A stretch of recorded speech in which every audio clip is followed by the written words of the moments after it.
নতুন বাংলাদেশ প্রতিষ্ঠায় নারীরা পথ দেখাবে বলে প্রত্যাশা জানিয়েছেন প্রধান উপদেষ্টা ডক্টর মোহাম্মদ ইউনূস।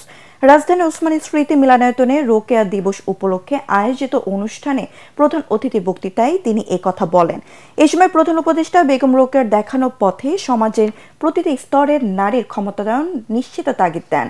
মহিলা ও শিশু বিষয়ক মন্ত্রণালয়ের উপদেষ্টা শারমিন এস মুর্শিদের সভাপতিত্বে আয়োজিত অনুষ্ঠানে নারী জাগরণে অবদান রাখায় এবছর 4 নারী ব্যক্তিত্বকে রোকেয়া পদক প্রদান করা হয়। এরা হলেন গবেষণায় রুবানা রাকিব, শ্রম অধিকারে কল্পনা আক্তার, মানবাধিকারে নাবিলা ইদ্রিস ও ক্রিয়ায় ঋতুপর্ণা চাকমা।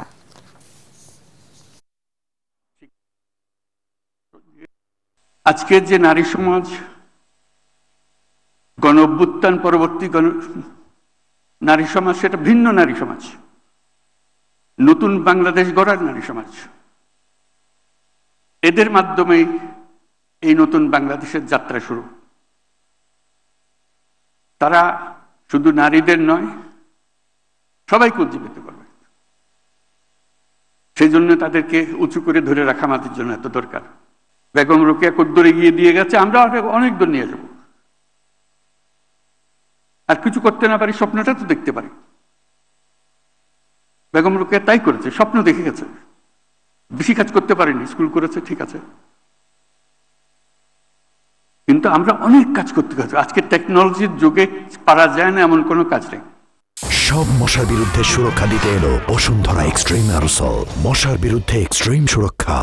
আওয়ামী লীগ সরকারের গত 1.5 দশকে শাসনামলে বিরোধী দলের নেতাকর্মী সহ ভিন্ন মতের মানুষকে গুমের পর জয়েন্ট ইন্টারোগেশন সেল জেআইসিতে নির্যাতনের ঘটনায় মানবতাবিরোধী অপরাধের মামলায় আসামিদের অব্যাহত চেয়ে আবেদনের শুনানি চলছে। ক্ষমতাচ্যুত প্রধানমন্ত্রী শেখ হাসিনা ও তার প্রতিরক্ষা বিষয়ক সাবেক উপদেষ্টা অবসরপ্রাপ্ত মেজর জেনারেল তারিক আহমেদ সিদ্দিক সহ এই মামলায় আসামি 13 জন। এর মধ্যে ডিজিএফআইর সাবেক 5 জন মহাপরিচালক সহ 11 জন সেনা কর্মকর্তা আছেন। 13 জনের মধ্যে গ্রেফতার থাকা 3 আসামি মেজর জেনারেল শেখ মোহাম্মদ সরওয়ার হোসেন ও 2 জন ব্রিগেডিয়ার জেনারেল মাহবুবুর রহমান সিদ্দিকী ও আহমেদ তানবীর মাজাহার সিদ্দিকীর উপস্থিতিতে অভিযোগ গঠন থেকে আসামিদের অব্যাহত চেয়ে আবেদনের শুনানি চলছে ট্রাইব্যুনাল 1-এ।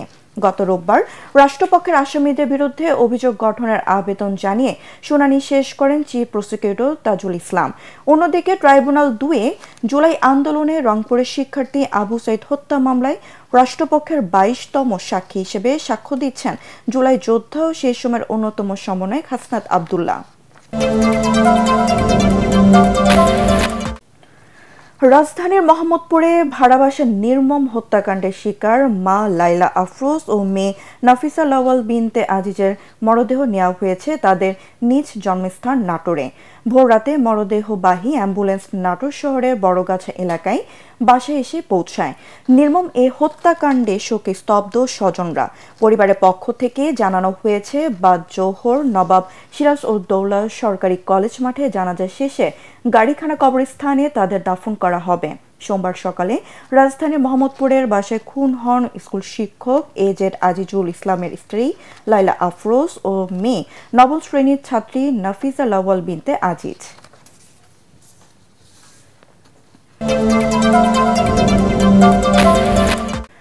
উন্নত চিকিৎসার জন্য বিএনপির চেয়ারপারসন ও সাবেক প্রধানমন্ত্রী খালেদা জিয়ার লন্ডন যাত্রা অনিশ্চিত হয়ে পড়েছে। শারীরিক অবস্থায় উন্নতি না হওয়ায় এখনও তাকে বিদেশ নেওয়ার কোনো সিদ্ধান্ত পৌঁছাতে পারেনি বেগম জিয়ার মেডিকেল বোর্ড। তাকে লন্ডনে নিয়ে যাওয়ার উদ্দেশ্যে কাতারের ব্যবস্থাপনায় পাঠানো নির্ধারিত ভিআর অ্যাম্বুলেন্সটিও আজ ঢাকায় আসছে না। বিএনপির চেয়ারপারসনের উপদেষ্টা ডক্টর ইনামুল হক চৌধুরী জানিয়েছেন, খালেদা জিয়ার পরিবারের সদস্যরা আপাতত এভারকেয়ার হাসপাতালেই তার চিকিৎসা চালিয়ে যাওয়ার পক্ষে মত দিয়েছেন।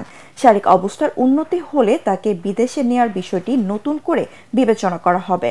এদিকে অসুস্থ শাশুড়ির সেবা এবং চিকিৎসা কার্যক্রম পর্যবেক্ষণে সোমবার বিকেলে থেকে হাসপাতাল অবস্থান করছেন তার পুত্রবধূ ডাক্তার জুবাইদা রহমান।